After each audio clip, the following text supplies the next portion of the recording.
Hello and welcome to Gorilla and the Geek, the podcast for sweaty nerds by sweaty nerds. My name is Kyle from Geeks Weekly, and I'm joined as always by my good pal John, the Ginger Gorilla. John, how you doing today? I'm doing wonderful. It's sunny out, which we don't. I feel like we haven't been able to say a lot recently. I mean, it's been kind of gloomy and rainy a lot. Yeah, but it's still brick outside. Have you been out? Yeah. Oh no, dude! It's coronavirus season. They got me working from home. I barely leave the house. Yeah, You it's below know, 40 right now, so just this office is now my domain. I teach here. I record here. I stream here. I play games here. I do a lot in this room. yeah. Yeah, I mean But that's the whole vibe for everyone right now. And I mean, I don't do you watch stuff in that room as well? I do. Yeah, I watched this show that we're gonna be discussing today out of this room. So I mean, the good thing about the brick is since we can't go outside anyway, more content to consume, and that's good for us because we're in the business of consuming content. Yeah, you know it's weird. I was gonna say consume again. I've watched more stuff this year due to like the pods and all that, but also due to having to stay indoors.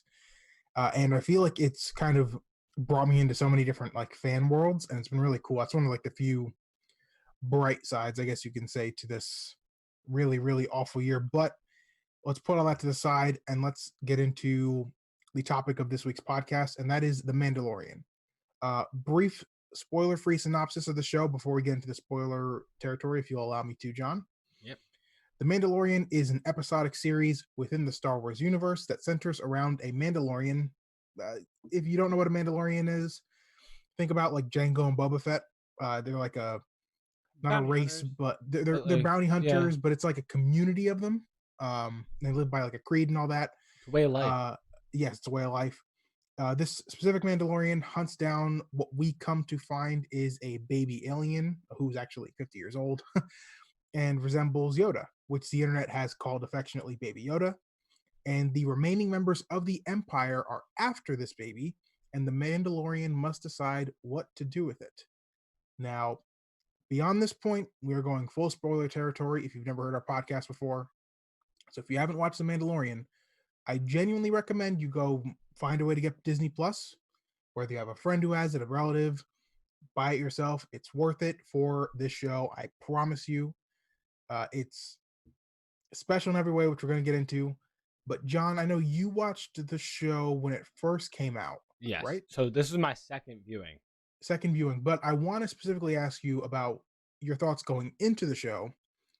I specifically didn't watch it for a reason, and that's because I kind of had a bit of Star Wars fatigue after the last 5 years or so that we've had with Star Wars. Mm-hmm. How were you going into the show the first time last year? I was excited. I mean, it was as soon as Disney Plus released. So and as soon as the show was coming out, I was excited just to delve deeper into this world. Back in the day, I watched Rebels. I watched some of Clone Wars. Didn't finish either of them just because, like you said, that Star Wars fatigue. But also, when I was watching those, I was doing other things in life, so just didn't finish. It wasn't my main priority. But I've always one thing about Kyle and I mean, we're Star Wars fans. I wouldn't say we are Star Wars diehard, sweaty, crazy, like knowledgeable fans. No, like Kyle maybe a little more than me. I don't like. so I would say like the way I am with superheroes and like Dragon Ball Z and a little bit of My Hero, Star Wars isn't at that level for me. It's a franchise that I love and have loved. I've had love for it since I was a child, but and this is one of the weird things. I purposely tried to avoid talking about Star Wars on my different platforms for a while because part of the reason why it's hard to love Star Wars is the fan community tends to be very overly passionate, and it's okay to love something, but the like the vitriol sometimes that fan community can have, and it's not to say that all of them are like that, but there are some vocal Star Wars fans that kind of make it hard to express your viewpoints, whether they are negative about it or positive. Mm-hmm. And That's just one of the weird things. I do really enjoy a lot of facets of Star Wars. The Empire Strikes Back is one of my favorite movies of all time. I think it's actually, objectively speaking, one of the greatest movies ever. And there's a lot of great stuff, but there's also a lot of negative. And I I think you feel the same way. I also think part of it was I mean, let me just get an idea exactly of when the first episode came out. November 12th, 2019. When did when did episode 9 come out? Um, Oh, a couple weeks after that, no? Or December. Let's see, Star Wars Rise of Skywalker came out. 2019. It was in. Why does nothing have the date? Oh, December December 20th. 20th, 2019. Wow, we Yeah. did we caught that at the same time. So it was after this, right? But right, so like legit, the last episode was a week after Star Wars came out. That movie. So here's the thing with Kyle: like, if he didn't have Disney Plus, um, to like go into it, right? And you're like, oh well, I'll watch The Mandalorian after I watch Star Wars. I'll be all hyped up, right? And then you watch that. It Episode 9 was. I mean, this is not what we're here to talk about, but it was what it was, right? And Yeah. it wouldn't necessarily make you excited for more Star Wars content, Great right? way to put Even it. if you hear the Star Wars content's great, the Mandalorian's this, the Mandalorian's that, right? You wouldn't be like, oh well, I still want to go watch. No, you're disappointed in a sense, like you're upset, you're mad, you're hurt. You're just hurt, and you feel some type of way about Disney. But the thing with this is, and you asked me when I was going into this, what I thinking? I was still a little nervous because we're still dealing with like the Disneyfication of Star Wars. Of a But lot of this, things, actually. yeah, a lot. I mean, the world. If we're being honest, the world. Um, but this show shows that. They could really make good content. Like Disney's Disney for a reason, and they do it here. I mean, it's violent without being violent. Like if that makes sense. Like there's like good fight choreography. There's good action, but it's not like. I mean, it's on a level where it's for Disney, so it's not crazy, it's not brutal, it's not graphic. Um, and it makes sense because I've really thought about it, and Star Wars is a perfect Disney product because there's never gonna be blood unless someone punches someone. Like you cut off someone's arm with a lightsaber or shoot them with a whatever the guns are called. Like a laser gun, whatever you want to Yeah, call it. they're lasers, they're heat, they're gonna fry and cauterize anything. So there's never gonna be blood. It's perfect when you really think about it. The craziest, and so going into it, I don't know if we want to start on like the actual show yet. But the very first scene really sets the mood for what the show's gonna be. Where it's like it's kind of it's the Mando walks into that pub and and there's like a couple of like ruffians like Ruffians is look a really good way to put it. Yeah. looking at the mark that Mando wants, and he's like they have them, and then Mando just walks up to the bar and they're like, you spilled my drink. They're trying to intimidate him, and they're like, oh, is that Beskar? Blah blah, right? And then he just dismantles all, right? And at one point, he cuts a guy in half. He uses a door to cut a guy in half, and that's how the show starts, right? And then he takes that mark and he puts him in the carbonite, is it called? Where he freezes him. Man, shout out me remembering that word. He puts him in the carbonite, and you're like, this is great. This is Star Wars. This is crazy, and that was some good action. I mean, like you can cut a guy in half in a Disney product.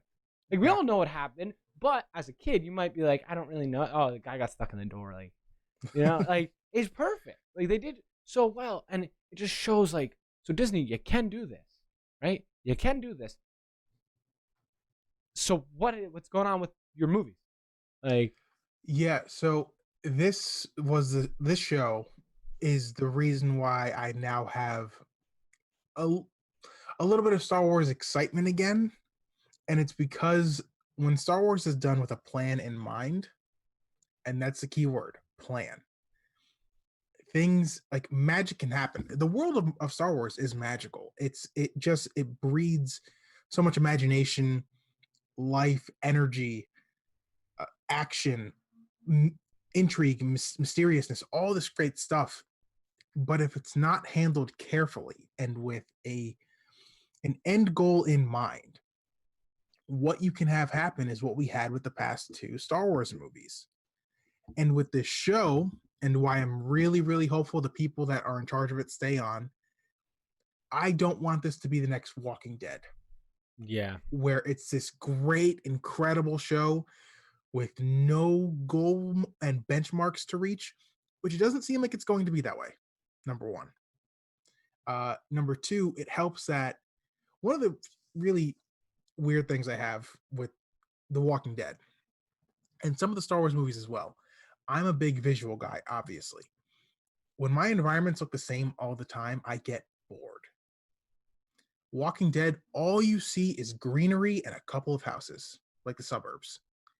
And after a while, I start to get mind numb with it. One of the cool things about Star Wars and Mandalorian in particular is you Just can go to all these different types of biomes and stuff. literally anything. Literally. You can make it anything, and we'd probably be like, yeah, that makes sense. Yeah, yeah, exactly. That it's space. And I have so much trust now, especially with like the way that they've laid out where the show can go from season one. I've only watched season one. And I know season two is out right now. I know John's enjoying it. I know Sean's enjoying it as well. I put a pause on it though, just to rewatch this, so we could be in tune. Oh, okay. I only watched a couple episodes, and I was enjoying it, but I am very far behind. And so because I was like, I want to rewatch this and feel it, be in that mood again. You know? No question. This podcast will have released on December 8th, I believe. Yes. Do you know what episode they're on right now, or how many are left? Already mapped it out. Next podcast is on season 2, baby. It's perfect sweet. timing. Six. Perfect timing. Mm-hmm. I'm not gonna watch it. I'm gonna binge it all. The day before the pod, just so you know. The whole season. I'm not gonna be that crazy, everybody. Where it's gonna be all the day before the pod, because Kyle has just like behind the scenes. Kyle, the last I don't know how many shows we've done where 3, he's watched them all in a day, just all like 7 hours. 8 hours. He just kills it. Like the way you consume content is admirable, and like it's just all and it's smart because then you feel the emotion. It's all there for the pod. Like you're good to go. Like yeah, it makes sense. It's done purposely. When a show is bingeable, I try to. I think like The Boys, especially last season, I feel like really should have been a more binge done. A show that I should have binged rather than watched weekly. I feel like almost. Yeah. Mando, I think, is such a good binge. Even though it's like episodic, but I just feel like it's so good to just go right through. So that's the thing. So one thing with season 2, I mean, just a little idea for you guys, is me watching it once a week. I was kind of like, I was interested, but I wasn't feeling it. Rewatching season 1, and I watched it in 2 days, right? So I watched 5 episodes one day, 3 episodes the next, and there's something about the show where watching it in big chunks like that, you feel so immersed, right? Mm-hmm. Immersed with the story, immersed with the world. You're so in it. So like, I'm going to do the same thing. I'm going to wait. And I know like our friend Sean, also could see him on Geeks Weekly with Kyle. He's been, did you see this? Did you see this? I'm like, I'm waiting. Hey, I finally got Kyle to watch season 1. So you should be grateful, but I'm waiting. And I know he's going to be super excited for next podcast when we talk about it. But like, it just, they did such a great job of making you feel immersed in that world of Star Wars and broaden that Star Wars lore within this without pushing too many boundaries. And I mean, once again, I'm not super duper sweaty on Star Wars, so I don't know if they angered anyone with what they did here, but I don't think they did. Like, I think everyone I'm pretty much hands down loves the show. I mean, it makes sense. And I mean, with that, let's just get into the show. Yeah. There's so many things about it that I really enjoy. You know, you mentioned how Mando episode 1 is kicking all the butt. I actually love that throughout the show, he gets beat up a lot. Yeah. Like, that's so refreshing to have a hero that's actually really good at what he does, but is also in danger. That's part of the issue with like a Wolverine series. You have this character who's like so great, but you know, the character of Wolverine, he can heal. He's never really in danger. It's just people around him that are really in danger. But with Mando, it's like he has to protect this kid, and also he could die pretty easily. If we're being honest, there was several points in this season where if it wasn't for someone else, he would have been screwed. Yes. Yep. And that's one of the great things is that it's it's a show that isn't. I mention all the time that I'm a big character guy when it comes to fictional content.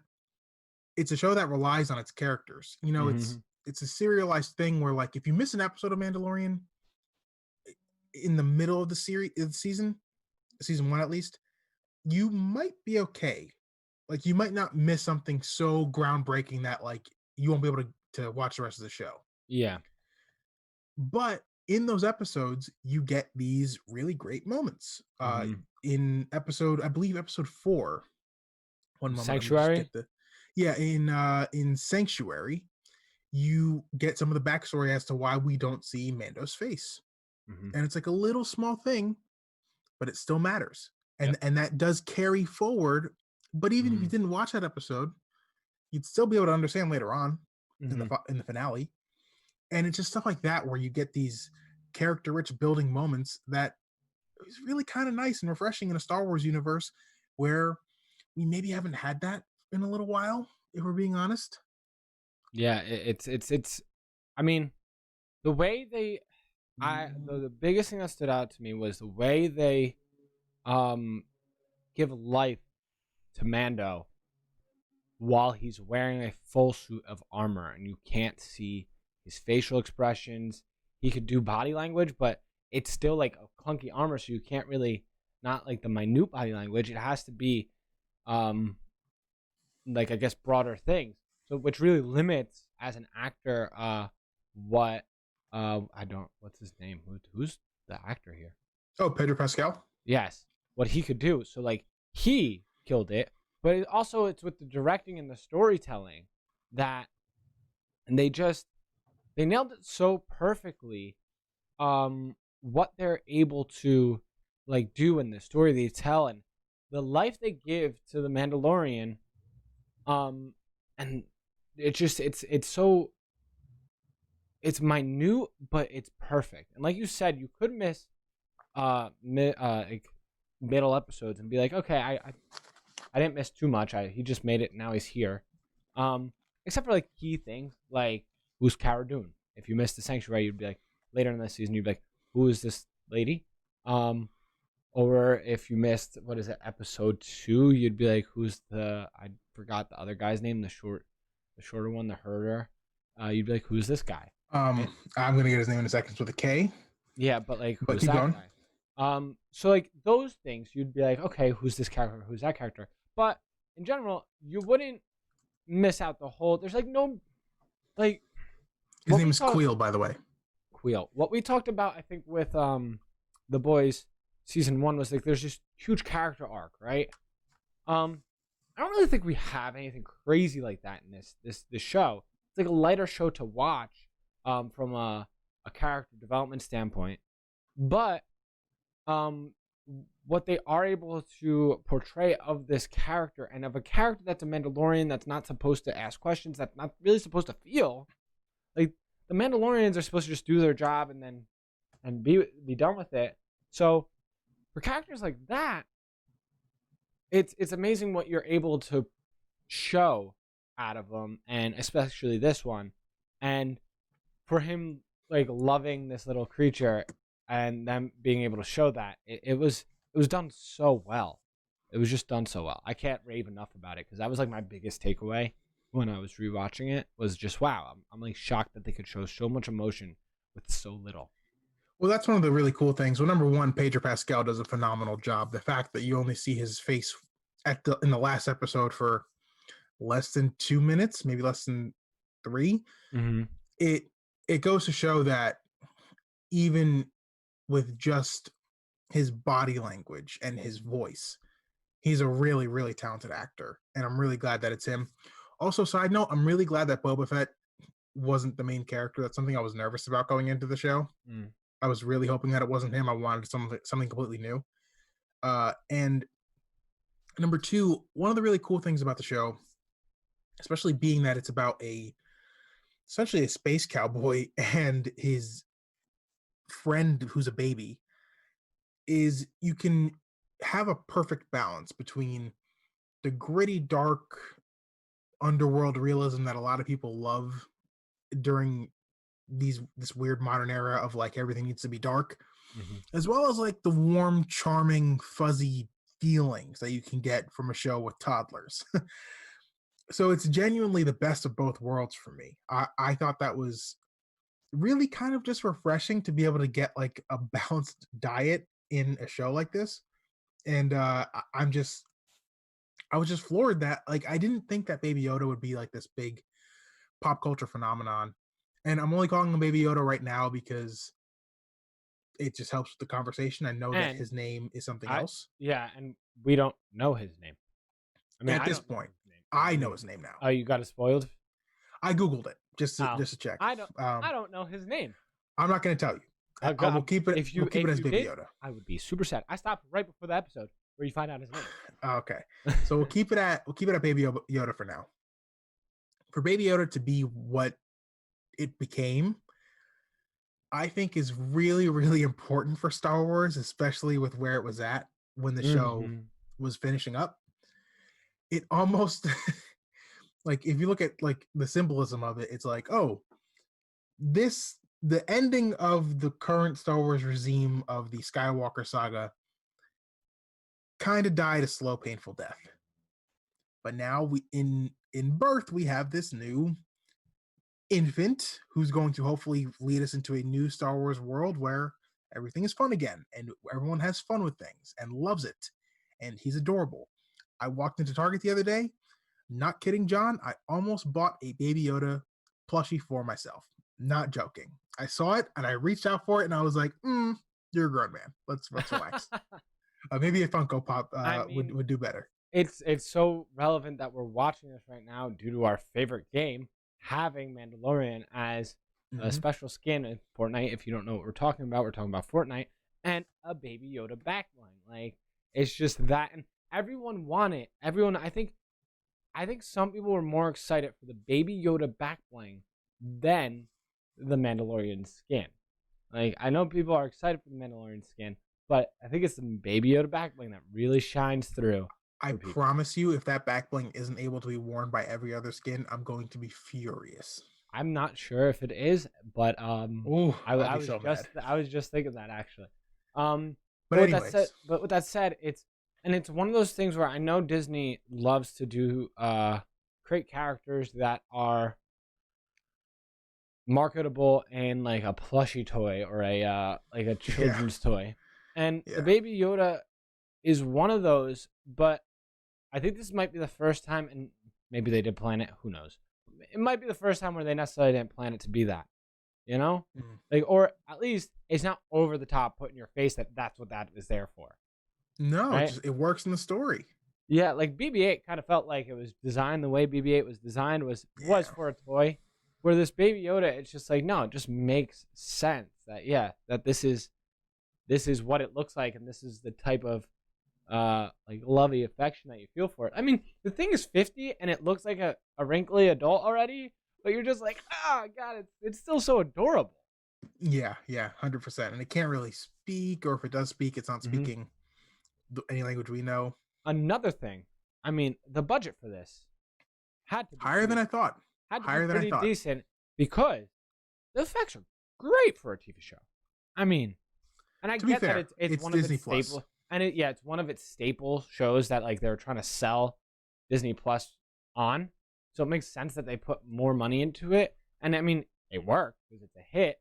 But it's just one of those things that I was like, yes, like this is like it looks great. I mean, all of it looks great. Yeah, big time. I'm super hyped on uh all of it. Really, But it's yeah, and I it's mean, so exciting. uh, uh, I have a lot to say about what that means for future Disney Plus content later in the pod, but Okay. it makes me excited. It makes me excited. Now, uh, right before we get into the categories, John, Yes. I wanted to ask you this: if you if they premiered this show without really marketing it as as though it was connected to the Star Wars universe, like Hmm. you saw the costume, you knew it was like, oh, it looks like Boba Fett. They didn't really tell us that Baby Yoda was coming. I remember just one day waking up seeing Baby Yoda memes all over the place, and the internet was exploding. when the first episode released, that's what I remember is like people were like, "What? Like this is Yeah. crazy." Now, if this wasn't connected to Star Wars, Mm-hmm. I feel like the show would still do really well. I think so. Like, um, because it just, like I said earlier, it's not too deep. It's Does a it light. feel like Star Wars? Yes, but that's because I also am thinking of it in a Star Wars sense. It feels like a space cowboy show. But it doesn't necessarily feel like Yeah. I don't feel like I needed to have seen the No, other and movies to know and what this is, though. oh, not at all, not at all, not at all. Because they don't put over the top any storylines or like the Jedi thing. It's like they all don't really think it's. They're like, oh, it's a I myth. don't think they know what a Jedi is. No, Some of because I them. mean they've like I heard stories like it's a myth. Like Jedi's are a myth, which I never understood. But I get. I mean, it makes sense. They live in. I mean, it's a different world than what we live in.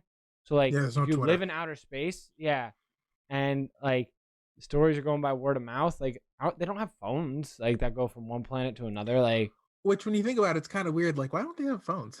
mm-hmm. But But that's one of those yeah, like weird things that like you mm-hmm. just can't think But I really mean, think it's about. also because they're traveling at light speed across galaxies and stuff. Yeah, So I don't know how you would do the that. bars might be a Um, little hard to reach. yeah.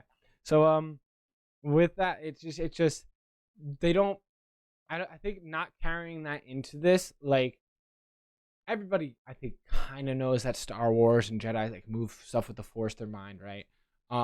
So like when you see Baby Yoda do the little bit of Force that it doesn't throughout the season, it's not over the top. Where like I feel like I'm missing out on pivotal storylines, um, and it's enough to give an homage to the regular Star Wars franchise. Um, so with that's really cool. And like I mean that's the thing they don't use any characters from the original franchise that you're like I feel like I'm missing some part of this guy's storyline, which I hope Yeah, they continue to do. I don't want, and I don't think you can because I think this is really far in the future. Um, so I don't really want that to be a connection really, or that story to bleed into this one. Make it its own thing, right? It's the yeah, same universe, but just make it its own thing, and it's easier for them to do because of the way that Star Wars is. Um, like different stories are told like between like the Clone Wars and like Rebels and like then the main franchise and then certain comics and then now this like things are very far apart in certain situations, so it's not needed um to ever bring that story into this.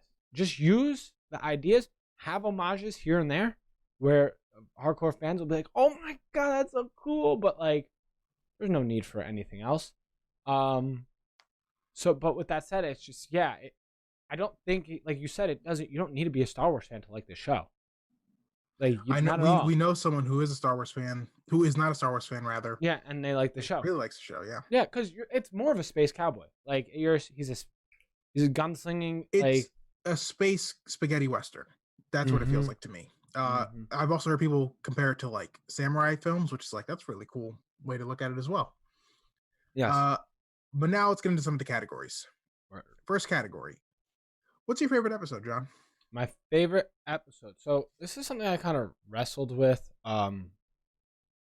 To really put my finger on which one and then why. But I came down with it's the prisoner episode. Okay. So where they go, he needs money. Mando needs money. He meets up with the old crew that he worked with. And the guy who leads that crew, who was in Sons of Anarchy, so shout out that guy. He goes in and he's like, hey, you need to go rescue this person. He doesn't tell him who it was. But you could tell there's tension between Mando and that crew. And that's one of the other things I like about this show. They give tidbits of his past, but they don't go into like full blown like previous sequences of like showing storylines. We don't need those jumps. And you could tell there's tension between Mando and this crew. He like left them at something or whatever, something went wrong and he just dipped. And then Bill Burr's in it because I'm a big Bill Burr fan, so that was always like Yeah. awesome. And Bill Burr does a wonderful job, I think. Um, but then it's just that whole thing where it's you see a lot of Mando here where he's a sensitive guy. He doesn't like when they get to the control room and there's a human on board and like he's like, no, we're not here to kill. You said there was going to be no killing people. Like he doesn't want to be a part of that like murdering life anymore. Like if he doesn't have to like, but so you see that once again you see the sensitivity of him, but then he goes in and at the end he just kicks everyone's butt and makes them locked away in a cell. And then he does an old switcheroo when his old crew is like, kill him. And then they hear the beeping and they get blown up. So like it's just like it shows like his brains, his sensitivity, like how much he never killed his old crew members. Mm-hmm. He didn't kill a single soul there. Nope. He locked them up. Yep. And then also with that, he also like it gives you tension with the baby Yoda when it's on the ship by itself with the robot, and he's just like nervous, like the baby Yoda's like scurrying around. You could tell that it has some brains of what it's doing, so which is also very interesting, and I hope we see that more in season 2. Obviously, me not knowing, so I hope you see a little more of that. But it's just overall it's just like a fun episode for me, and I really liked a little bit of storyline in it. I agree. That's my second favorite episode. My favorite episode for myself was the Redemption, the season finale. There's so many great payoff moments, and one of my favorite moments of the entire season came at the end of the episode where the character whose name I am for some reason forgetting, who was played by the man who played Gus Fring. What I was just looking him up. Name? Yep, I'm going to look it up right now. Let's see. Grief Karga, right? Oh, no. Moff Gideon. Moff Gideon. There we go. Yes. Grief Karga was the person that when I originally started watching the show, I thought was what's his name, from the original Star Wars. Oh no, you didn't. I was dumb. I wasn't really paying attention, and I was just like, is that who that's supposed to be? Oh my god. But when Moff Gideon gets out of his ship with the dark lightsaber, I watched that like a half hour ago. I was not a half hour ago, but like earlier today, I was going nuts. I texted Sean, I was like, whoa. Also, whatever Giancarlo Esposito touches as an evil TV show villain is gold. Incredible. Breaking Bad, evil villain. The Boy. I'm pretty sure he's the evil villain, even though we don't know. No, he's evil, bro. He's evil, bro. He's evil. And the Mandalorian, evil villain. I don't like. Someone needs to do a study on him. Like I want to see a documentary just about him being evil people and how Can I give you a fan cast that I would like to see him, like a character I'd like to see him play? Yeah, Lex Luthor. Oh, he would be a good Lex Luthor, and it wouldn't feel like you're pandering because he's a black man. No, it would just fit the guy. It would fit the role so well. Oh my God, that would be such a good Lex Luthor. A lot better than what we had last time, but let's not get into You know what, Kyle? You could change the whole universe right there. Michael B. Jordan as Superman, him as Lex Luthor. Boom! Blow up the internet. Ooh. Blow up the internet. A lot of people would be pissed, but not this guy. Oh, that would be so crazy. Yeah, that'd be so excellent. Good though. Like, yeah, okay. 100%. Besides us going down a geeky rabbit hole. We're going into fan fiction. So when I was saying I was wrestling with which episode, this was also the another episode that I was like, do I like that one more? It was hard to choose. You have moments like Baby Yoda using the Force to stop a fire blast from killing them all, and I'm like, what? You actually have the moment where there's so many great ones. You have Grief Karga going, hey, baby, do the hand thing. And then Baby Yoda kind of just waves at him, which is amazing. You have the moment where Mando finally gets over his anxiety and anger towards droids and Mm-hmm. trying to get IG to not blow himself up, but IG ultimately making the sacrifice to make sure that the baby lived. The line by that robot touched my heart so much, where he goes, "I was never alive. Like, don't be sad. I'm not a living like, I'm just a robot." Which, it was just like, man, but like, you're more than that, man. Like, And I was like, oh, that's the first thing that's seen Mando's face as an adult. That's mm-hmm. the only thing that's ever seen his face. Yeah, wow. And Yeah. it died immediately. Mm-hmm. That's scarring. Oh, yeah, I mean it's so touching. Trust issues right there, right there. I mean just such an incredible both those episodes are really really great. Mm-hmm. And we've mentioned some side characters. I wanted to know who was your favorite supporting character from season 1? Um, I think it's Cara Dune, Oh, okay. So because we agree I there. like the Is it buddy. because it's Gina Carano? I Is that I why? mean, no, like, you mean just because it's her? Yeah, I, you just like her because she's a fighter. no, no, no, no. It's just the buddy between them. Like, that buddy relationship is one that I really enjoy. It develops over time, I would say. Yes, because at first, I mean, they're fighting each other. They start out fighting each other, but then, like, even like right away, you see they have like that instant connection, like, and it's not like a sexual tension type thing, which I enjoy. Like, it's like that they didn't feel like they needed their main lead to have like a romantic interest. And if this eventually, if that friendship builds into something like that, like seasons down the road, whatever. If they make it work, cool. I'm not saying, but like, I'm glad they didn't force it on us right away, you know. Yeah. But I mean, shout out, but what you just said, shout out Gina Carano, because I think she does a really good job in this role too. One of Um, her best performances ever so far. yeah, and I mean, it's not. I'm not saying it's asking too much of her. She's not doing like an Academy Award-winning role, but it's what for what it is. She does really well, and she fits that role really well.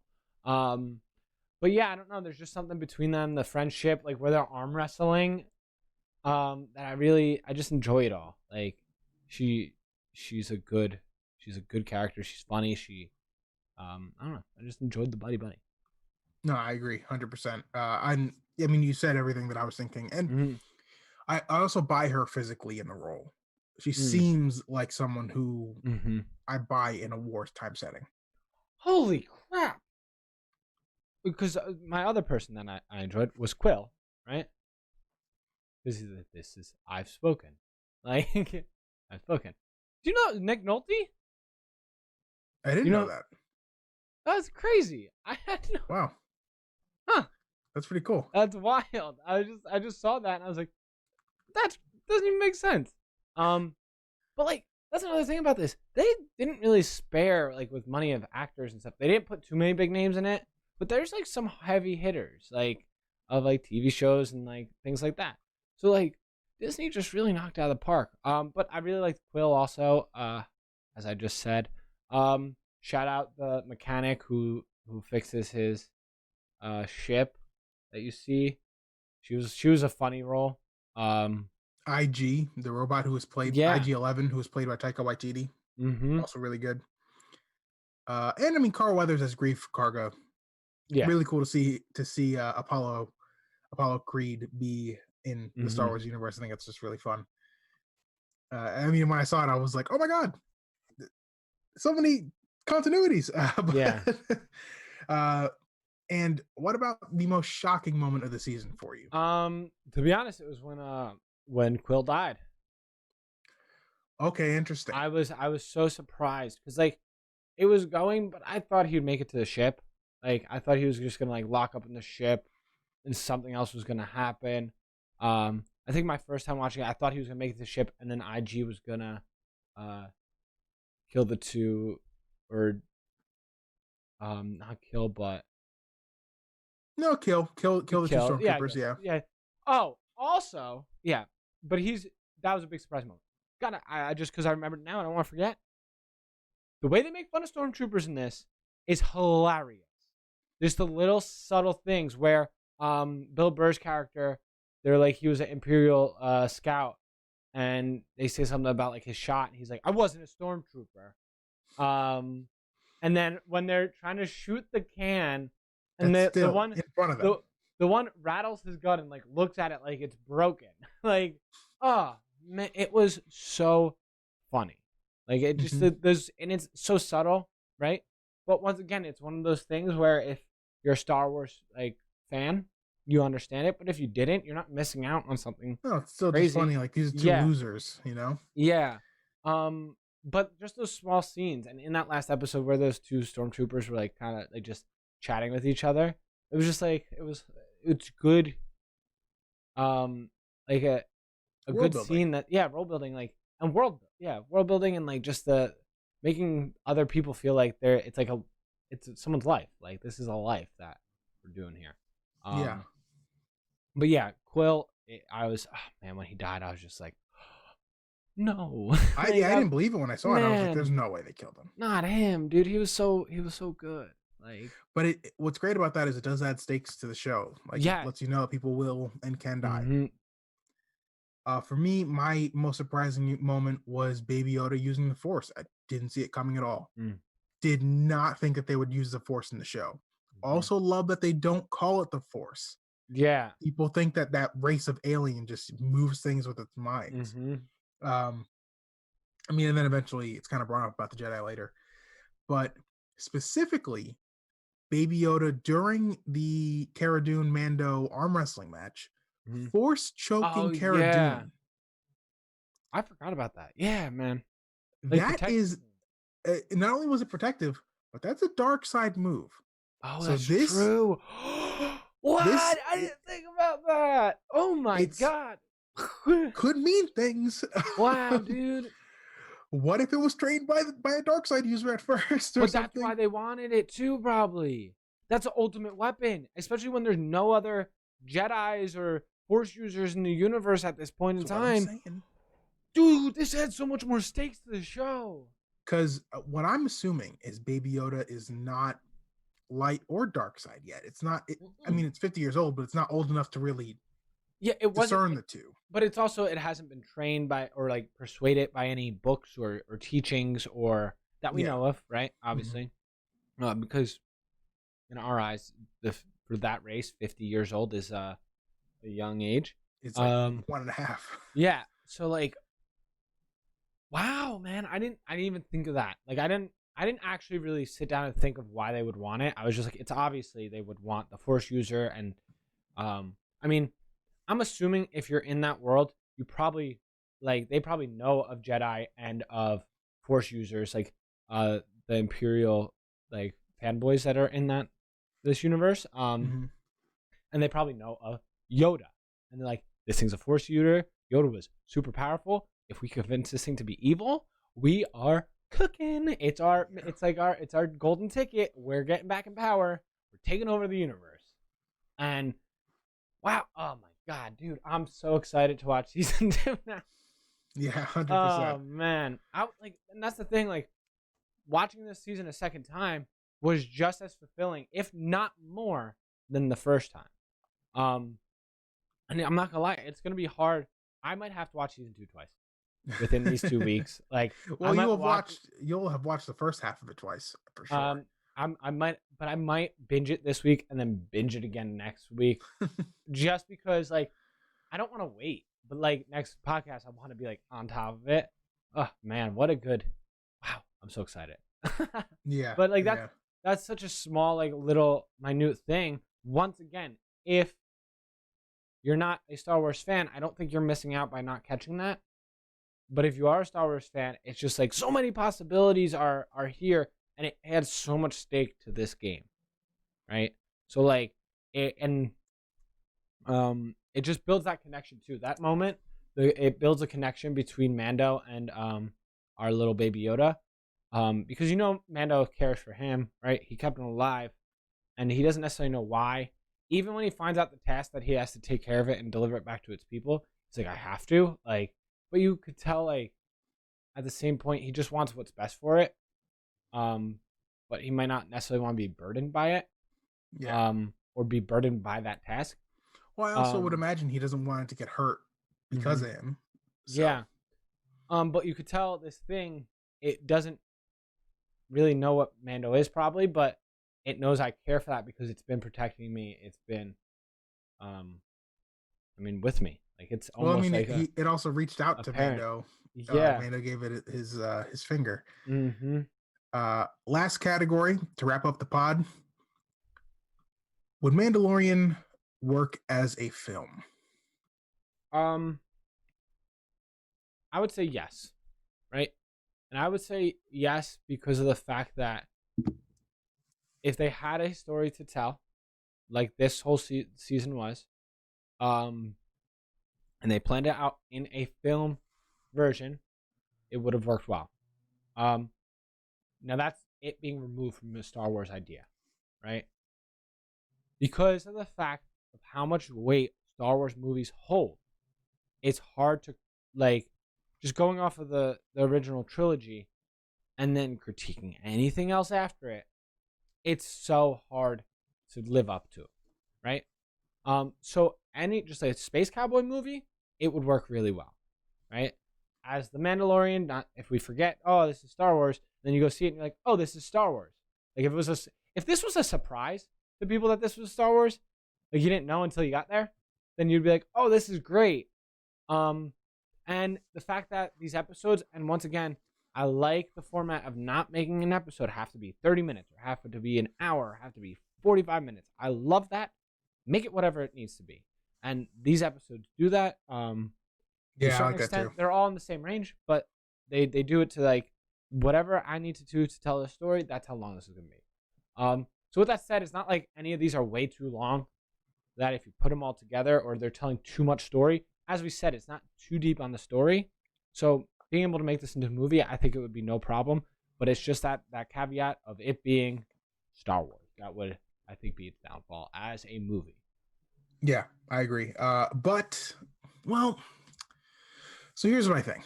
I think that if The Mandalorian was a standalone Star Wars movie, or a new trilogy or whatever, you could tell this story as a film so well. I think that if this was a Star Wars movie, it would be considered. If you're looking at them all and you're trying to be objective and not like let nostalgia play into things, I think this would be a top 3 Star Wars movie. I would agree. I don't think you're ever going to surpass Empire Strikes Back. I think that's a perfect film. Mm-hmm. And A New Hope, whew, well, I like to call it just Star Wars because that's its original title. A New Hope was tacked onto it later. Mm-hmm. If you just look at Star Wars, the first film, really good too, kind of hard to beat. So I think Mando would be just right behind there.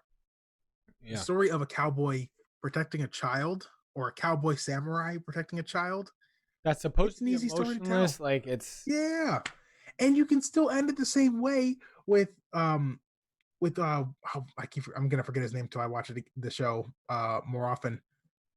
His name is Moff. Gideon. Yeah. Once Moff Gideon gets out of the ship with the dark lightsaber, you can still end it on that. People would be like, Mm-hmm. "What?" Yeah. And you put like the Star Wars space logo, like to be continued or whatever. Like, oh my god, that'd be Yeah. massive. But I'm very happy it's a show. Yeah, I'm me too. so happy it's a show.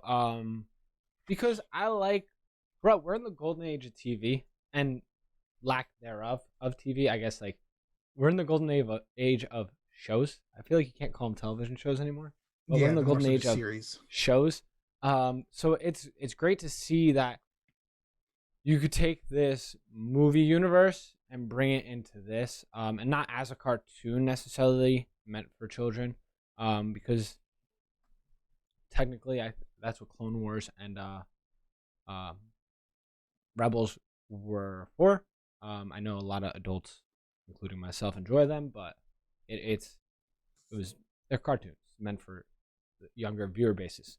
But this, I mean, this is broad, right? Anyone can watch it, and it's nice seeing them be able to successfully cross over, as a content consumer.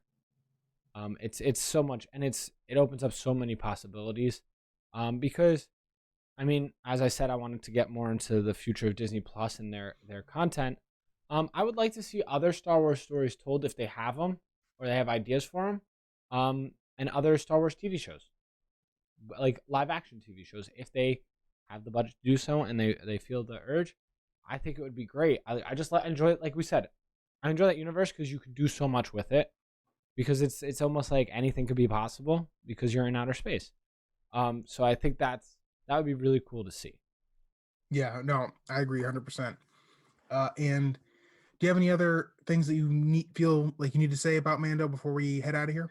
Not necessarily about Mando, but about Disney Plus and how rewatching this show makes me so excited for other content, a la Marvel. Mm. I know there's been a lot of Disney Plus came out over a year ago, and we knew Marvel was going to be on it, and then I think it was very deflating to people to it not being there on release or anytime near it. I mean, we're in January. We're going to be getting wow, now I'm blanking. The Scarlet Witch and Vision, yeah, WandaVision. WandaVision. We're going to be getting that, and I'm very excited for it. And this show makes me more excited. This shows me that Disney can make the shows, right? And they can tell these stories in show form and do these things. So this show makes me more excited for that because I feel like it can be done correctly under this banner. So with that said, I'm very excited for all these Marvel shows to come out now. And I'm like, oh, I can't wait. But now, I'm also super excited to watch the season 2 of The Mandalorian, and then talk about it in the next podcast. 100%, me too. And in the meantime, if anyone has any thoughts on The Mandalorian, where can the people find you to discuss? I know you're wearing something that involves where people can find you. As always, guys, if you're new to this podcast, be sure to check out my Instagram, Ginger Gorilla Gaming on Instagram. Twitter, Ginger Gorilla or Ginger Gorilla Gaming. Search either of those. You'll see the same logo right here on this shirt.